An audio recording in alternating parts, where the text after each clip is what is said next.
오늘 하나님 주시는 말씀의 제목은 십자가로 한 몸이 된 우리들이라는 제목으로 은혜를 나누겠습니다. 십자가로 한 몸이 된 우리들. 우리는 십자가로 하나 된 몸입니다. 이것이 우리가 굉장히 중요한 의미인 것인데, 이것을 잘 모르면 우리는 개인주의로 살아가고 이기주의적인 삶을 삽니다. 내가 어떤 몸이고 내가 어떻게 변화되는지에 대해서 오늘 주님은 우리에게 다시 정확히 말씀하시기를 원하셔요. 오늘 우리들은 지금 요즘 고린도 전서를 묵상하고 있습니다. 그 고린도 전서에서는 늘 말씀하신 것이 마음의 성전을 말씀하죠. 너희들 마음 안에 성령이 거하시는 전이다. 그래서 이 고린도 전서를 통하여서 우리 삶에 온전하지 못하고 더러운 것들, 이것을 씻어 버릴 수 있고, 그래서 온전한 주의 성령님이 거하시는 전으로 세우고자 하십니다. 그래서 이번에 묵상 잘 하시면 여러분이 어느새 또 거룩한 자의 모습으로 회복되는 것을 느끼실 거예요. 그런데 오늘 11장의 이 말씀은 그 고린도 교회에 분쟁이 있습니다. 당파가 있고요. 그래서 이렇게 하면 안 된다라고 말씀을 사도 바울 통해서 주님이 주시죠. 그런데 이번에 오늘 본문에 읽었던 말씀은 성찬에 관한 말씀입니다. 성만찬을 행하는데 거기에 분쟁이 있는 거예요. 그래서 하나님께서는 성만찬에 대한 의미를 다시 말씀하시고, 너희들이 이 성만찬을 왜 하는지, 그리고 어떻게 남은 인생을 이 성만찬을 통해서 살아가라고 주시는지 오늘 너무나도 중요한 말씀을 주시기에 여러분이 하나님이 오늘 친히 임하셔서 여러분 각자에게 주시는 말씀으로 잘 받으시기를 바랍니다. 더 이상 분쟁이 없는 하나님 나라의 백성의 삶이 어떤 것인지 오늘 말씀을 통하여 저와 여러분이 정말 크게 성장하고 회복되는 은혜가 있기를 바랍니다. 일단 첫 번째는요, 성찬의 의미는 차별 없이 한 몸이 되는 것이다. 성찬 가운데 첫 번째 우리가 행해야 될 것은요, 그 의미는요, 차별 없이 한 몸 되게 하시는 거예요. 오늘 본문 아까 읽었던 말씀은 성찬에 대해서 예수님이 주시는 말씀인데, 그것은 17절부터 이어지기 때문에 너무 길게 읽을 수가 없어서 핵심만 읽었어요. 17절부터 성찬에 대한 말씀이기에 우리가 11장 17절부터 읽겠습니다. 내가 명하는 이 일에 너희를 칭찬하지 아니하나니 이는 너희의 모임이 유익이 못되고 도리어 해로움이라. 사도 바울이 하나님의 말씀을 받아서 성만찬을 통해서 분쟁이 있고 문제가 있는 교회에게, 지금 우리들에게 주시는 말씀이죠. 너희들의 모임이, 교회의 모임이 이것이 유익이 되지 못하고 있다. 그래서 분쟁이 있다는 소식을 들어서 우리들의 삶 가운데 얼마나 분쟁이 있습니까? 가정 안에, 공동체 안에, 또 교회 안에 있을 수도 있고요. 이 나라도 얼마나 분쟁이 있습니까? 그러나 우리 교회 안에 있는 우리들이 먼저 이 분쟁을 없애려면 어떻게 해야 되느냐에 대해서 말씀하고 있어요. 분쟁의 소식이 들려왔는데 18절 보겠습니다. 먼저 너희가 교회에 모일 때에 너희 중에 분쟁이 있다 함을 듣고 어느 정도 믿거니와. 지금 들려왔어요. 어떤 소문이요? 교회에 모일 때에 분쟁이 있다는 거예요. 그래서 어느 정도 내가 그것을 믿는다. 여러분, 이것이 살짝 지나갈 수 있는 말씀이지만 우리가 묵상을 하면 한 말씀 한 말씀 꼼꼼히 읽는 게 묵상이죠. 통독하고 다릅니다. 그래서 우리가 날마다 우리 교회가 묵상을 해요. 한 10절씩 매일 말씀을. 그런데 이 묵상하면 이 말씀이 그냥 지나가지 않아요. 너무나 중요한 말씀을요 지금 하고 있어요. 분쟁의 그 원인을 그것을 해결하는데 잘못되면은요 이 분쟁이 더 크게 되는 것은 소식을요 전해 들은 그 이야기를 너무 구체적으로 파헤쳐 버린다는 거예요. 예를 들어서 지금은 누군가가 소식을 전했죠. 그 고린도 교회 성만찬 때 분쟁이 있습니다. 그런데 그 소식을 들었는데 나는 어느 정도 믿는다는 거예요. 이건 중요한 말씀이에요. 여러분에게 누군가가 이렇게 저렇게 했대. 교회에, 공동체에 누군가가 이렇게 얘기했어. 그래서 분쟁이 있고 지금 너에 대해서 이렇게 얘기했대 라고 누군가가 또 안 얘기해도 좋을 이야기들 해주잖아요. 너에 대해서 누가, 성도님이 또 뭐 친척이 이렇게 친구가 이야기했대 라고 이야기하고 어떤 사건에 대해서 얘기할 때에 어떻게 들으라고요? 어느 정도 믿으라는 거예요. 이게 중요해요. 이것을 파헤쳐. 누가 무슨 말을 했어? 누가 어떻게 얘기했어? 이것을 구체적으로 파헤치기 시작하잖아요. 이것을 온전하지 않을 수 있습니다. 왜냐하면 전해주는 사람이 재해석할 수도 있고요. 그 자기 생각을 가미해서 감정이나 생각을 넣을 수가 있어요. 그래서 그것이 더 확대돼서 더 분쟁이 될 수도 있습니다. 그래서 어느 정도 믿어라. 아, 분쟁이 있구나. 성만찬 때에 분쟁이 있구나. 큰 틀에서 보지 않는다면, 특별히 부모님과 리더들이 큰 틀에서 보지 않고 누가 무슨 말 했는데 어쨌는데 저쨌는데 세부적으로 가면 그것에 오히려 파묻혀 버리게 됩니다. 사실 저도 이렇게 하거든요. 제가 쉼터에서 그 여러 단체를 운영할 때도 그랬고 아이들 돌볼 때도 그랬고 또 교회 안에서 저에게 성도님에 대해서 이렇게 얘기할 때도요. 어느 정도 저희가 듣습니다. 아, 지금 큰 틀에서 이렇게 가고 있구나.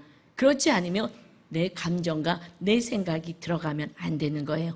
이거 중요한 키포인트 하나 접고 넘어갑니다. 분쟁을 더 확산시키지 않는 거예요. 사도바울에서 어느 정도 내가 믿는다.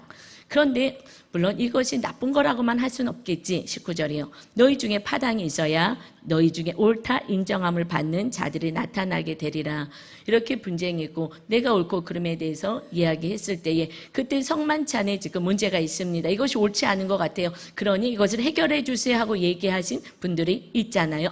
그래 너희가 이것을 옳게 하기 위해서 했지. 그러나 내가 어느 정도 믿고 이것이 옳은 것, 이것은 하나님이 아시는 거지. 그러나 이것 때문에 더 큰 분쟁이 일어나는 것은 하나님의 뜻이 아니다. 이것을 말씀하는 거예요. 어느 정도 내가 들어서 아, 분쟁이 있구나. 그러나 이것을 파헤쳐서 더 분쟁으로 더 크게 확산시키면 안 되는 거야. 너희들이 옳은 자들도 있어. 이것은 하나님이 옳다 인정하시고 그에게 하나님이 은혜와 상급이 있을 것이다. 그러나 그럼 우리는 어떻게 해야 되느냐?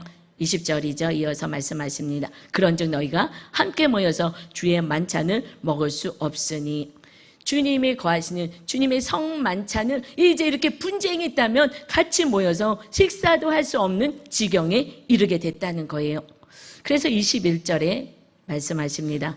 이는 먹을 때에 각각 자기의 만찬을 먼저 갖다 먹으므로 어떤 사람은 시장하고 어떤 사람은 취함이라.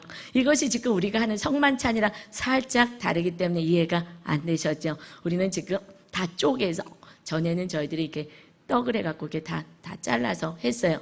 그런데 지금은 그걸로 하지 않고 다른 것으로 우리가 그 만찬을 띄죠. 그거는 다 한 사람씩 이렇게 분배할 수 있게끔 되었습니다. 그러나 그 초대 교회 때 그때는 그 애찬과 함께 식사와 함께 그 성만찬을 띄었어요. 그런데 거기에는 어떤 일이 벌어졌냐면은 부자도 있고 많이 가진 자들도 있고 또 종들도 있어요. 종들과 신분이 너무 다른데 그러나 예수님을 믿고 그들도 종들도 교회 안에 모여서 예배드리게 되었죠. 차별이 있습니다. 그래서 그들이 먼저 먹고 음식을 띄면서 그리고 식사 가운데서 이 성찬을 띄었어요. 그러니까 많이 가져온 그 부자들, 가진 자들은 그들과 이 종들과 가난한 애들과 함께 하고 싶지 않았어요. 그래서 먼저 좋은 것들 가져오고 자기가 가져온 것들을 막 먹으면서 막 배부르게 먹고 종들과 이런 하인들은 예수님을 믿고 교회 와서 예배드려야 되지만 그 시간이 딱딱 나지가 않으니까 막 일하고 막 허둥지둥 오며 늦게 오면은 먹을 것도 없고 이런 부분에 대해서 지금 책망하고 있는 거예요. 다 볼까요? 그래서 21절에 이는 먹을 때 각각 자기의 만찬을 먼저 갖다 먹으므로 어떤 사람은 시장하고 어떤 사람은 취함이라. 너무 배고팠는데도 먹을 수도 없게 만들고 그리고 또 포도주를 하면서 취하기도 하고 가진 자들이 그들의 무리 가운데 모이고 그리고 없는 자들을 무시하고 함부로 한다는 것입니다. 22절에 너희가 먹고 마실 집이 없느냐? 너희가 하나님의 교회를 없이 여기고 빈궁한 자들을 부끄럽게 하느냐? 내가 너희께 무슨 말을 하랴? 너를 칭찬하랴? 이것으로 칭찬하지 않노라. 먹고 마시고 너희들이 부자라면 집에서 충분히 먹고 마실 수도 있는데 이것을 가지고 교회에 와서 자랑하며 내가 가지고 있는 부를 자랑하고 내가 가지고 있는 지혜와 학식과 명성을 자랑하면서 큰 앞에서 리더의 모습으로 차별의 모습을 가지느냐? 이것은 그래서 없는 자, 가난한 자, 이들을 부끄럽게 만드느냐? 이것은 하나님의 교회를 없이 여기는 것이다. 이것을 어떻게 너희들을 칭찬할 수 있겠느냐? 성만찬의 의미가 너희들은 무엇인지도 모르고 그냥 육으로 먹고 마시는데 즐기고 자랑하는 것으로 너희들이 성만찬을 지금 행하고 있느냐? 거기에 성만찬의 온전한 그 핵심 의미가 시작되려면 차별이 없음이에요. 여러분, 그들은 가진 자의 특권을 누렸습니다.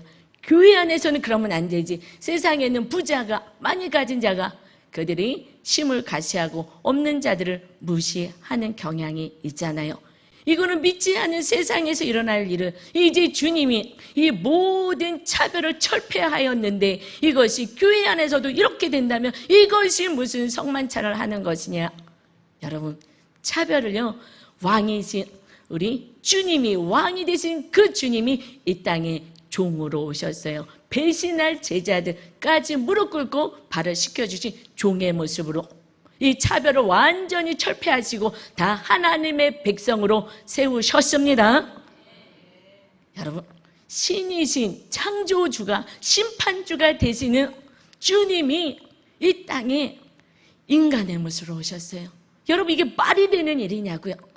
다시 시작하고 벌 주고 새로운 세상을 창조할 수도 있는데 신이신 창조하신 하나님이 이 피조물, 이 몸을 입고 이 땅에 낳고 나눠서 모든 차별을 다 없애신 거예요. 신이 인간이 되셨다니까요. 왜요? 우리를 살리고자 이제 우리가 육으로 사는 인생이 아니라 하나님 백성으로 살아가는 인생이 되라고, 그래서 모두 차별 없이 하나님의 거룩한 백성으로 살아가라고, 그래서 존귀한 자로 살라고 신이 내려오시고 왕이신 그분이 종의 모습으로 배신할 제자들 앞에서 무릎을 꿇으면서 발을 씻기셨습니다. 이렇게 살라는 거예요. 그런데 너희들이 지금 많이 가졌다고, 너희들 집에서 부리는 종이 왔다고 무시하고 같은 식탁에도 앉지 못하게 하느냐? 이것이 어떻게 세상에서 하는 것을 너희들이 존귀한 자가 되었는데 이렇게 하면 안 되지 않느냐? 여러분, 주님은요 부요하셔요. 이 천국에 다 있어요. 우리가 나중에 이 육을 벗고 갈 그 천국에 여러분 집까지 하나님이 다 준비해 놓으셨습니다. 다 준비하셨어요. 여러분 지금 아무리 여기 신불당에 사신 분들 요즘 기쁘시죠? 좋은 집에 이사 오셔서 이거하고는 비교할 수 없는 그런 찬란한 여러분에게 필요한 모든 것들이 하늘나라에 다 준비되어 있어요. 그리고 부자이신 우리 하나님이 이 땅에 가난한 자로 오셨어요. 여우도 풀이 있어서, 그리고 이 새들도 둥지가 있어.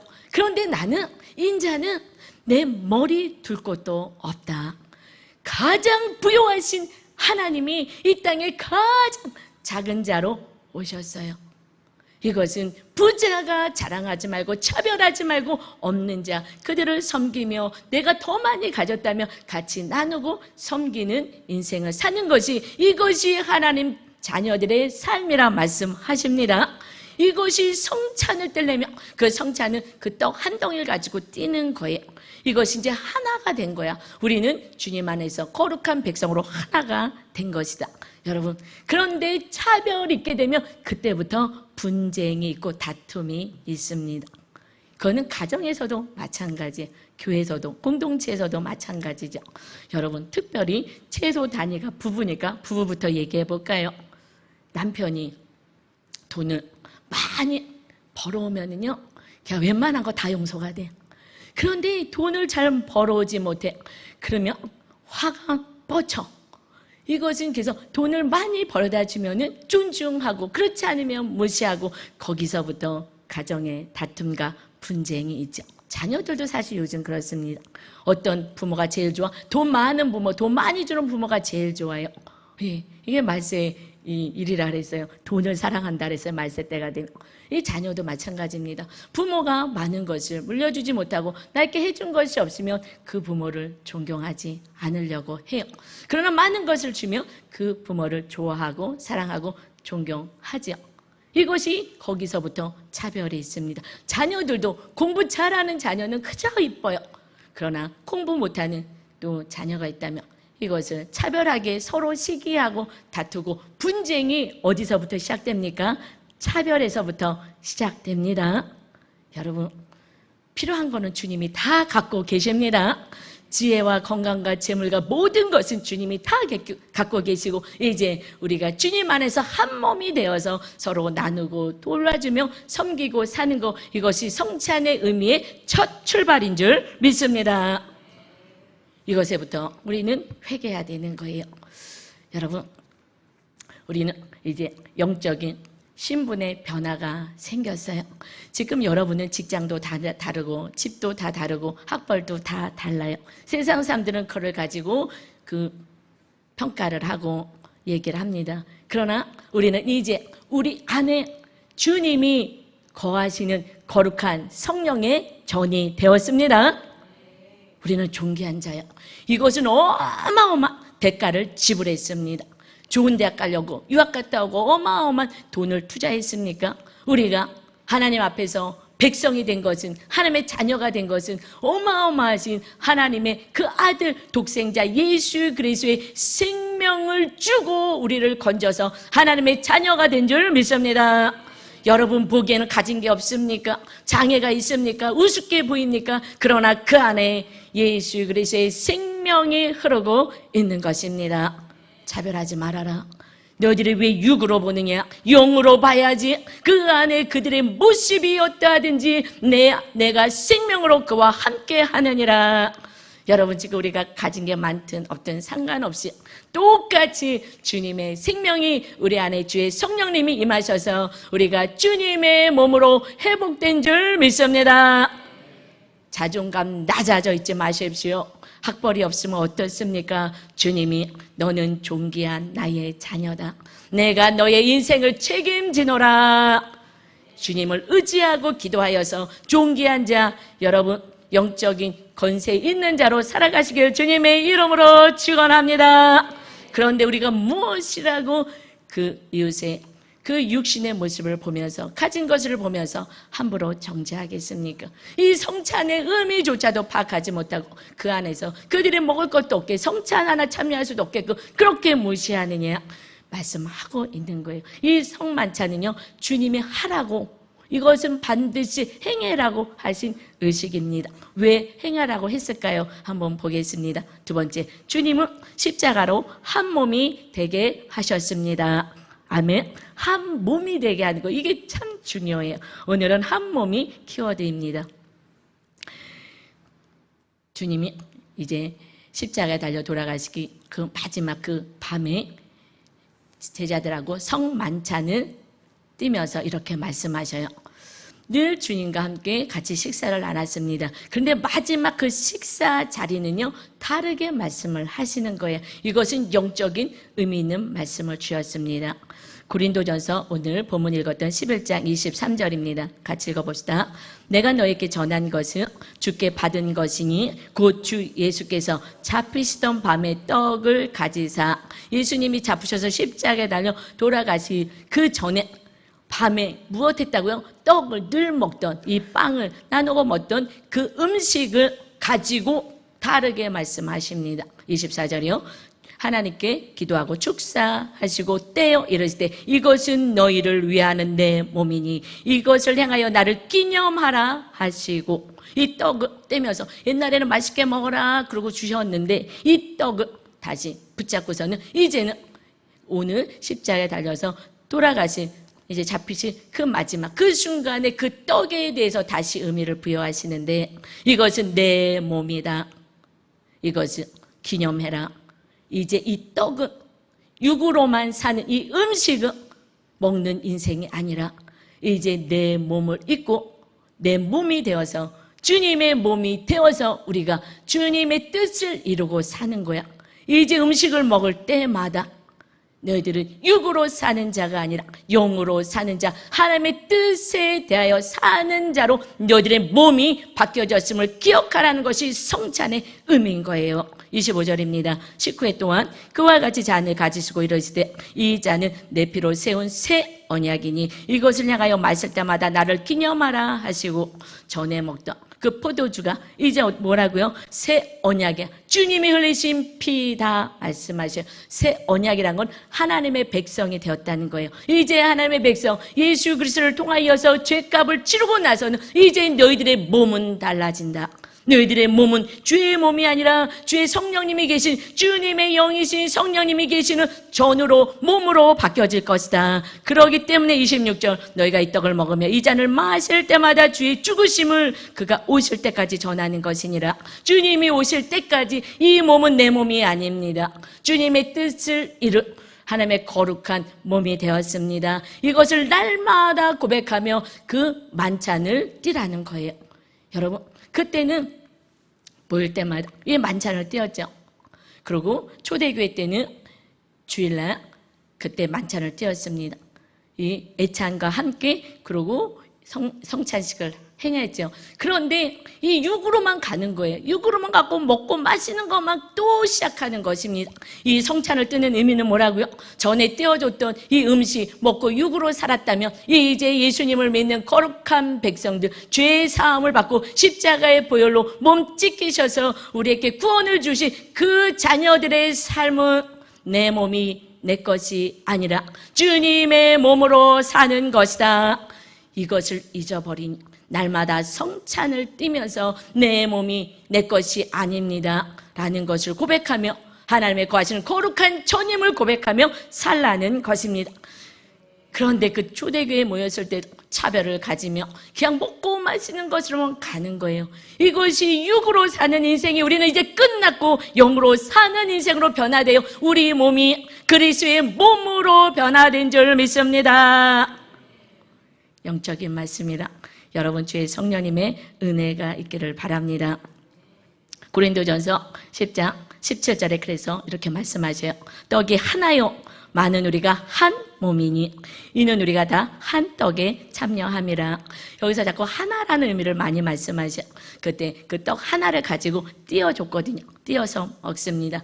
주님의 몸이 갈기갈기 찢어져서 이제 죄사함을 받은 그 몸이 이제 나의 몸이 그 성찬을 띠면서 주님의 보혈로 우리는 거룩한 몸으로 변화되었음을 선포하고 사는 것이다. 이제 주님과 우리는 하나가 되어 살아가는 것이다. 이것이 고린도전서 12장 12절에 말씀하셔요. 몸은 하나인데 많은 지체가 있고 몸에 지체가 많으나 한 몸인가 같이 그리스도도 그러하니라. 이 우리 몸에 지체가 많이 있다는 얘기예요. 지금 살짝 이제 이게 무슨 말인가 막 싶은 생각이 살짝 들 타임이죠. 자, 좀 쉽게 이제 표현하고 있습니다. 그래서 쉬운 성경으로 조금 적어놨어요.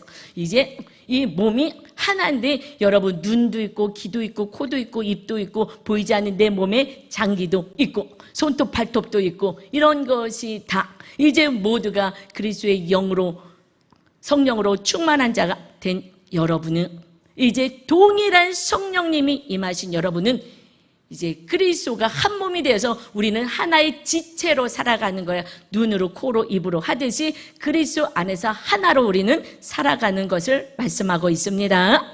주님이 한 몸이 되고 주님 몸에서 우리는 각 지체의 모습으로 각각 자기의 역할을 감당하고 사는 것이다.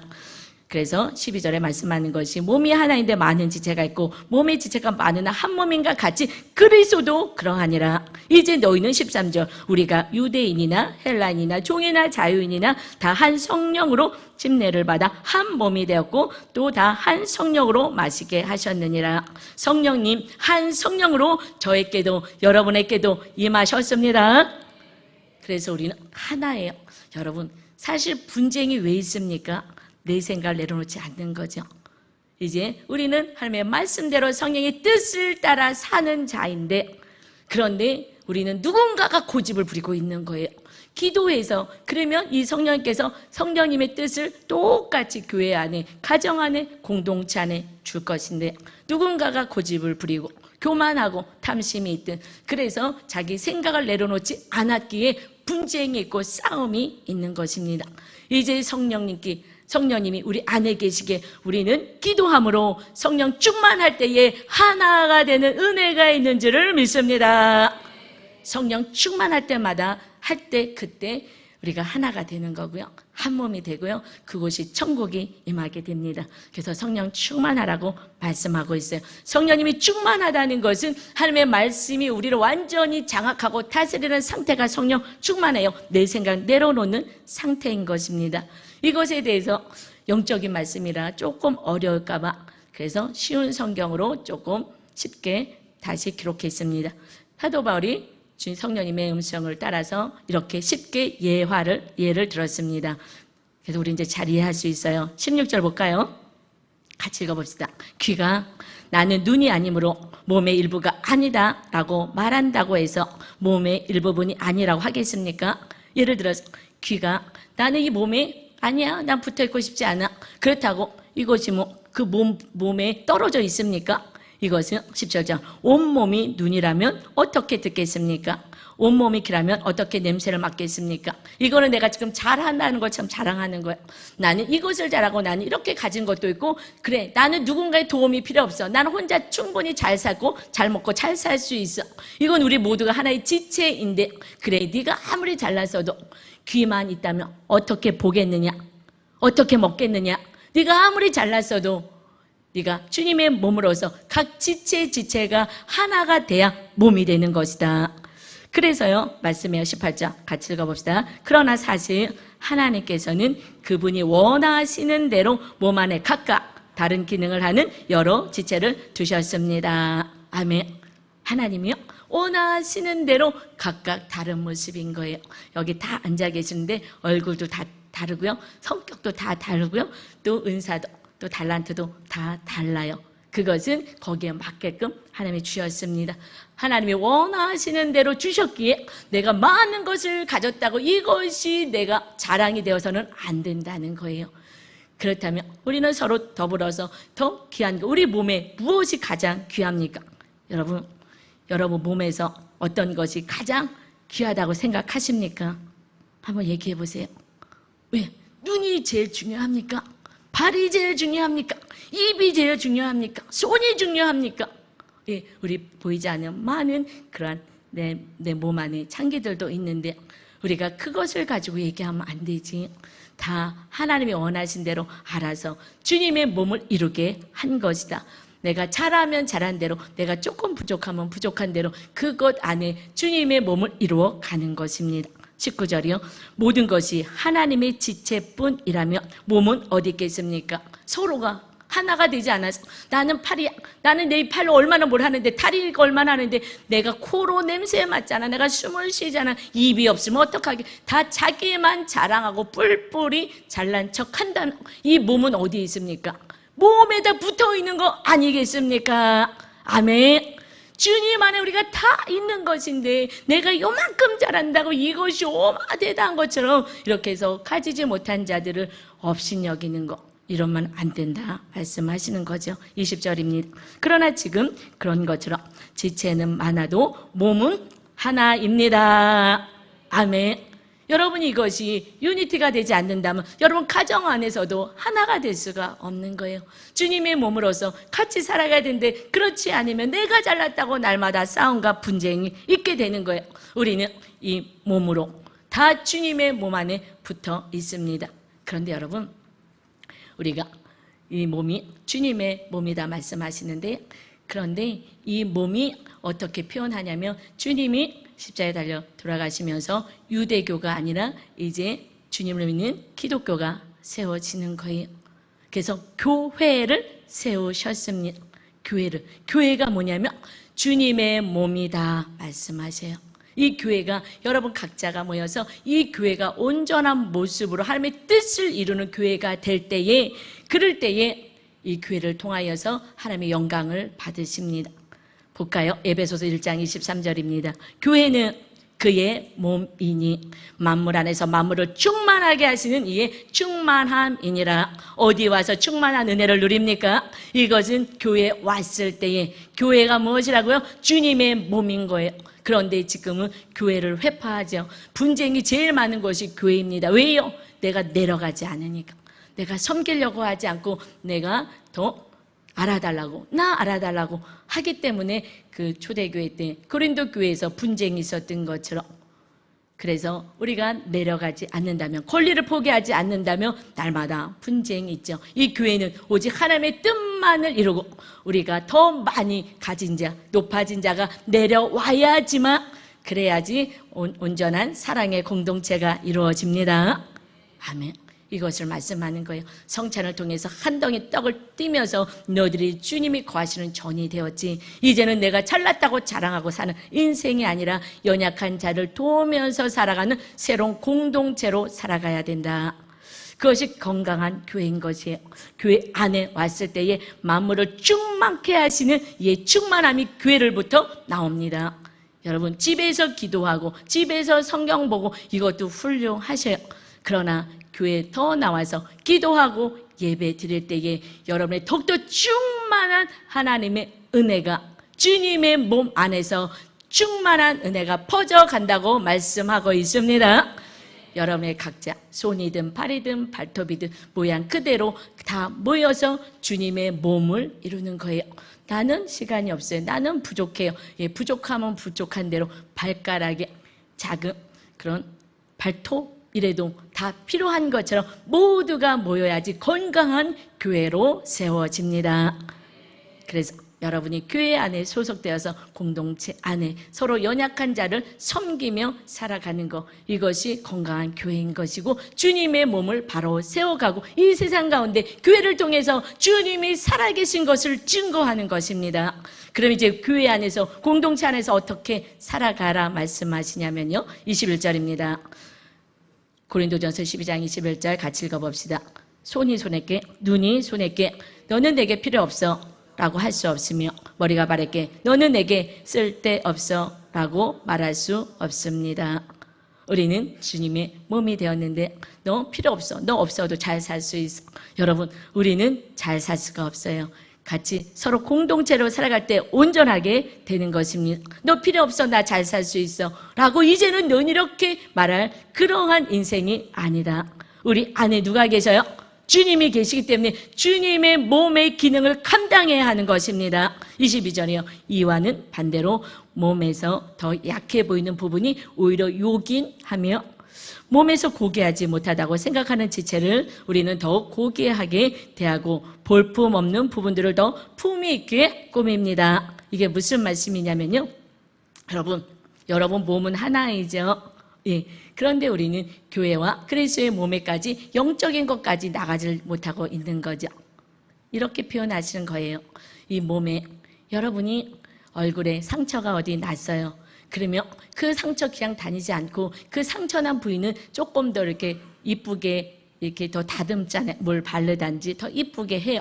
그 여러분 손에 화상이 있습니다. 그러면 그 화상 그대로 가지 않고 조금 더 이것을 더 이쁘게 감춰주고 감싸주고 하는 것처럼 오히려 연약한 것을 품위 있게 해주지 않으냐. 아프다고, 다리가 아프다고 그냥 그렇게 놔두느냐. 그것을 조금 더 이런 것들을 사용해서 이 몸을 품위 있게 만드는 것처럼, 무엇을 몸을 품위 있게 만드는 것처럼 너희들이 지금 그리스도 안에서 한 몸이 되었는데 이것을 잊어버리고 한 몸이 되었음을 깨닫고 섬기고 돌보라고 성만찬을 하는 건데 이것을 잊어버리고 나는 나 너는 너라고 지금 살아간다는 것입니다.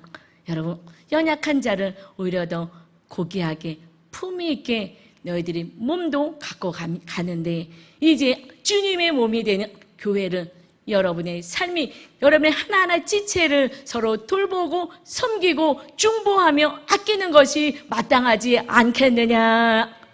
아멘. 이런 가정과 이런 교회라면 정말 얼마나 행복하겠습니까? 그것이 천국 아니겠습니까? 그래서 더 나가서 이제 돌보는 인생이 되어라. 25절입니다. 그래서 우리 몸에 나님이 없게 하시고 몸의 여러 지체들이 서로 돌보며 살게 하셨습니다. 이제 몸이 나눠지는 것이 아니라 서로 돌보며 연약한 것을 돌보아라. 26절입니다. 몸의 한 지체가 고통을 당하면 모든 지체가 함께 고통을 당하고 한 지체가 영광을 받으며 모든 지체가 함께 기뻐합니다. 우리 몸이, 우리가 팔이 아프면 그러면 이것을 이렇게 목에다 걸고 이걸 지탱해 주죠. 누가 수고해요? 목도 수고하고 이것을 밥을 먹을 수 없으니 왼팔로 밥을 떠서 입에다가 넣어주는 수고도 합니다. 이것이 한 몸은 그렇게 하는데 너희도 이제 주님 안에서 한 몸이 된 거야. 교회가 서로 지체가 하나가 된 거야. 연약한 자들은 서로 먹여주고 돌봐주고 이렇게 하는 것이 진정한 교회의 모습이고 가정의 모습이고 너희들의 삶의 모습인데 너희들이 그 성만찬의 의미도 잊어버리고 살아가느냐. 너희는 무엇이냐. 20절차 크게 같이 읽어봅시다. 여러분들은 그리스도의 몸이며 한 사람 한 사람 그 몸의 지체입니다. 아멘. 지체인 거예요. 이럴 때 하나님의 나라가 온전히 세워지고 한 영혼이 구원받는 역사가 있고 그곳에 천국이 임하게 되는 줄 믿습니다. 여러분, 나는 나, 너는 너가 아니에요. 우리 가정 안에 배우자가, 자녀가, 부모가, 형제가, 유시, 친구가 연약합니까? 우리는 서로 돌보며 그리스도의 몸을 세워가는 것입니다. 아멘. 이것을 우리는요 까맣게 잊었어요. 성찬식을 우리 교회는 한 달에 한 번 합니다. 좀 자주 해요. 이 의식을 늘 기억하라고. 떡으로만 사는 내 뜻대로 살아가는 인생이 아니라 우리는 이제 변화된 성령님이 거하시는 몸이 되었습니다. 그리스도의 몸이 되었으니 이제 하나님의 뜻을 이루며 살겠습니다라는 고백으로 살라는 것이에요. 그래서 여러분 오늘 적용 좀 해볼까요? 오늘 우리 모임 때나 또 여러분 개인적으로 기도하면서 이 적용 부분 좀 같이 나눠봅시다. 첫 번째는 내 주변에 부족한 지체가 누가 있을까?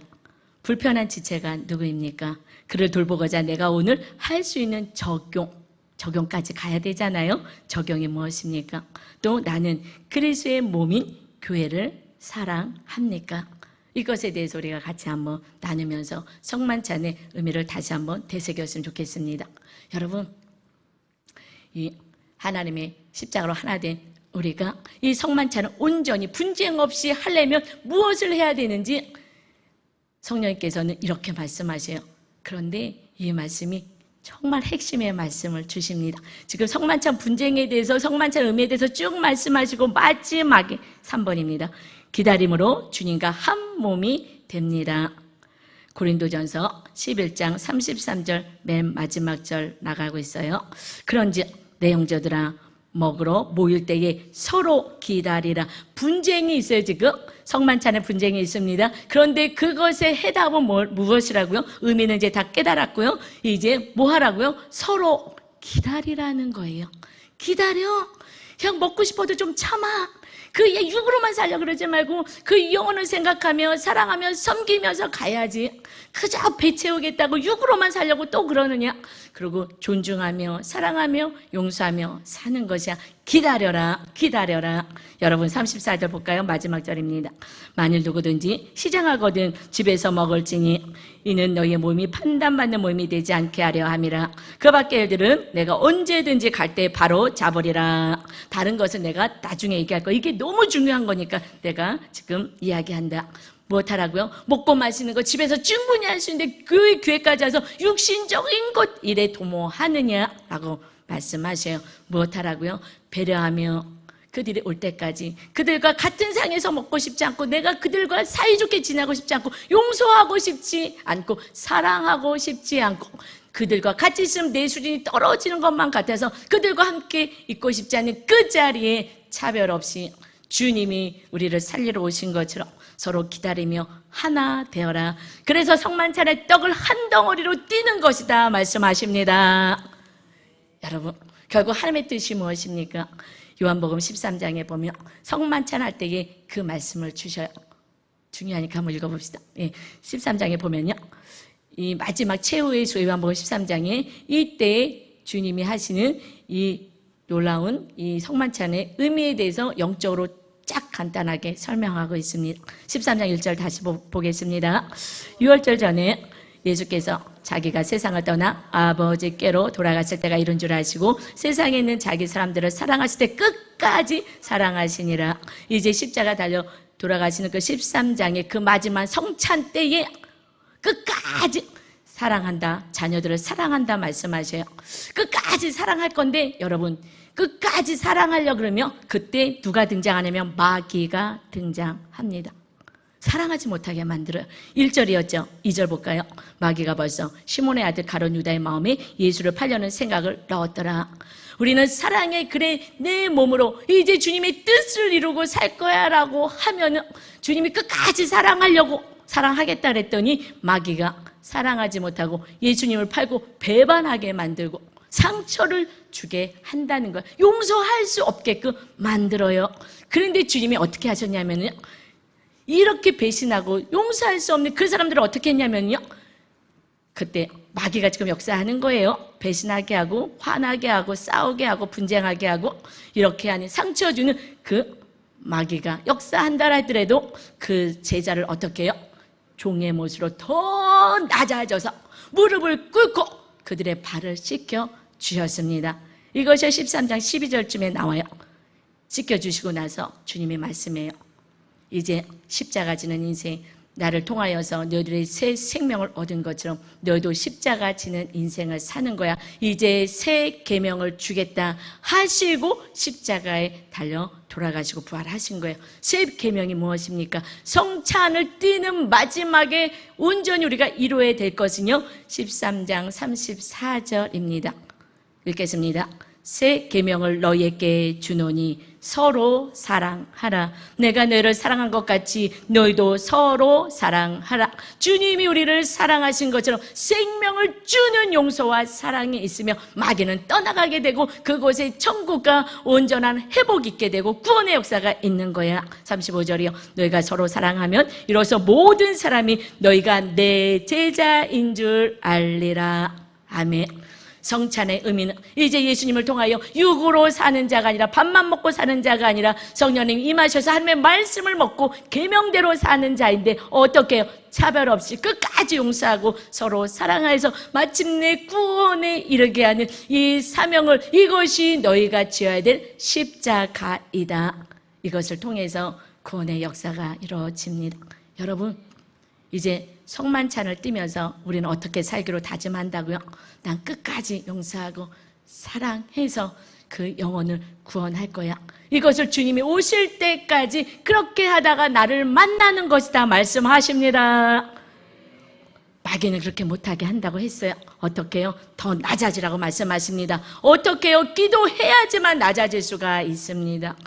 내가 가지고 있는 거, 내가 얼마나 잘난 사람인데 내가 내려올 수 있겠습니까? 그러나 주님이 내려오셨기에 여러분의 가정에서, 공동체에서 많이 가지신 여러분들이 더 내려오셔서 모든 이들과 함께 하나 되어 지체가 되어서 가정을 살리고 공동체를 살리고 우리 교회 주님의 몸이신 것을 증거하는 멋진 인생 되시기를 주님의 이름으로 축원합니다.